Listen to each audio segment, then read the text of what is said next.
নমস্কার বন্ধুরা, আমার রান্নাঘরে সকলকেই স্বাগত। আজকে আমি চলে এসেছি আবারও একটা রেসিপি নিয়ে।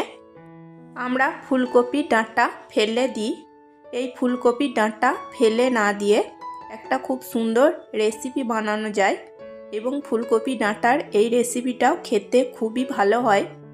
ফুলকপি ডাঁটা দিয়ে রেসিপিটা বানানোর জন্য তোমরা দেখতেই পাচ্ছ এখানে আমি পুঁই শাক কেটে নিয়েছি। পুঁই শাক এখন মেটুরি হয়ে গেছে বা পুঁই শাকের ফুল এসে গেছে, সেরকম পুঁই শাক আমি কেটে নিয়েছি। আর নিয়েছি লাউয়ের খোসা। লাউয়ের খোসাও আমরা ফেলে দিই, ফেলে না দিয়ে যদি এরকমভাবে রান্না করে নেওয়া হয় তাহলে কিন্তু খেতে খুবই ভালো লাগে। আর এখানে অল্প কিছু আলুও কেটে নিয়েছি। আলুগুলো আমি বড় না, ছোট সাইজের আলু কেটে নিয়েছি। আর এখানে দেখো ফুলকপি ডাঁটাগুলোও আমি কেটে নিয়েছি। তোমরা এবার ছোট বড় যেমন ইচ্ছে হবে সেরকমভাবে তোমরা ফুলকপি ডাঁটা পুঁই শাক কেটে নিতে পারো। প্লিজ বন্ধুরা, ভিডিওটিকে স্কিপ না করে শুরু থেকে শেষ পর্যন্ত দেখার জন্য অনুরোধ রইল। এখন আমি ফুলকপি ডাঁটা পুঁই শাক আলু লাউয়ের খোসা সমস্ত কিছু প্রেসার কুকারে নিয়ে নেব। দেব হাফ চামচ লবণ আর হাফ চামচ হলুদ আর অল্প একটু গরম জল। এখন আমি প্রেসার কুকারে একটা সিটি দিয়ে সেদ্ধ করে নেব। দেখো প্রেসার কুকারে আমি একটা সিটি দিয়ে সেদ্ধ করে নিয়ে জল ঝরিয়ে নিয়েছি। এর থেকে বেশি সেদ্ধ করা যাবে না, তাহলে গলে যাবে, খেতে একদমই ভালো লাগবে না।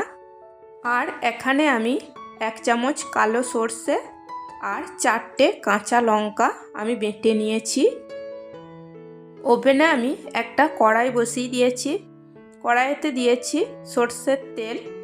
তেল গরম হয়ে গেছে। এখন আমি ফোড়নের জন্য দিয়ে দিচ্ছি 2টো তেজপাতা, 2টো শুকনো লঙ্কা। শুকনো লঙ্কা অবশ্যই আমি মাঝখানে কেটে নিয়ে দিয়েছি, না হলে তেলে দেওয়া মাত্র ফেটে যেতে পারে এবং তেল ছিটকে গায়েও লাগতে পারে। আর দিয়েছি হাফ চা চামচ মতো 5 ফোড়ন। একটু তেলে নাড়াচাড়া করে ভেজে নেব। 5 ফোড়ন শুকনো লঙ্কা তেজপাতা ভেজে নেওয়ার পর এখন আমি দিয়ে দিচ্ছি 1 চামচ কালো সর্ষে আর 4টে কাঁচা লঙ্কা বাটা। তোমরা এখানে ঝালটা নিজেদের পছন্দ মতো দিয়ে নেবে। আর দিয়েছি 1 চামচ ধনে জিরের গুঁড়ো আর হাফ চা চামচ মতো হলুদের গুঁড়ো। আর দেব টেস্ট অনুযায়ী লবণ। আর দিয়ে দিচ্ছি মশলার বাটিটা ধুয়েই অল্প পরিমাণ জল।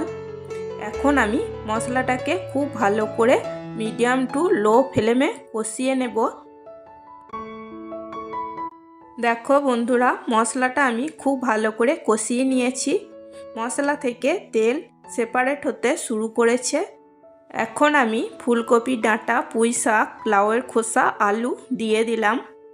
আর এখানে অল্প একটু মিষ্টি লাগবে, সেই জন্য আমি আখের গুড় দিয়ে দিলাম। তোমরা এখানে গুড়ের বদলে চিনিও দিয়ে দিতে পারো। এখন আমি মিডিয়াম টু লো ফ্লেমে ভালো করে সব কিছু কষিয়ে নেব। দেখো আমি খুব ভালো করে কষিয়ে নিয়েছি। এখন আমি এতে দিয়ে দেব প্রয়োজন মতো গরম জল। খুব বেশি জল লাগবে না, কারণ এটাকে আমি আগেই সেদ্ধ করে নিয়েছিলাম।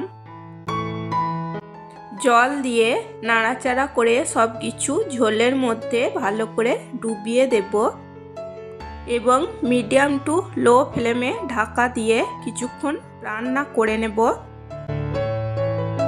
3-4 মিনিট মতো রান্না করে নেওয়ার পর আমি ঢাকা সরিয়ে নিয়েছি। দেখো এটা একদমই শুকনো শুকনো হয়ে গেছে। এই রান্নাটা একদমই ঝোল ভাব থাকবে না, একটু শুকনো শুকনোই হবে। একটু নাড়াচাড়া করে নিচ্ছি। এখানে আমি কোনো রকম সবজি মশলা কিংবা গরম মশলা কোনো কিছুই আর ব্যবহার করব না, কারণ এখানে আর কোনো কিছু মশলা দেওয়ার প্রয়োজন নেই। ব্যাস তৈরি হয়ে গেছে ফুলকপি ডাঁটা আলু লাউয়ের খোসা পুঁই শাক দিয়ে চচ্চড়ি। এই চচ্চড়িটা গরম ভাতের সঙ্গে খেতে খুবই ভালো লাগে। আর এই শীতের দিনে এই চচ্চড়িটা খেতে খুবই টেস্টি লাগে। তোমরা এইভাবে একবার চচ্চড়ি বানিয়ে নিও, দেখবে গরম ভাতের সাথে খেতে খুবই ভালো লাগবে। ফুলকপি ডাঁটা দিয়ে চচ্চড়ি বানানো যদি তোমাদের ভালো লেগে থাকে তাহলে একটা লাইক করে দিও। আর রান্নাটা যদি খুবই ভালো লেগে থাকে তাহলে সাবস্ক্রাইব আর প্রচুর প্রচুর শেয়ার করে আমার পাশে থেকো। আজকের মতো এই পর্যন্তই, আবার আসবো অন্য কোনো নতুন রেসিপি নিয়ে। সবাই সুস্থ থাকবে, ভালো থাকবে। চলো টাটা, বাই।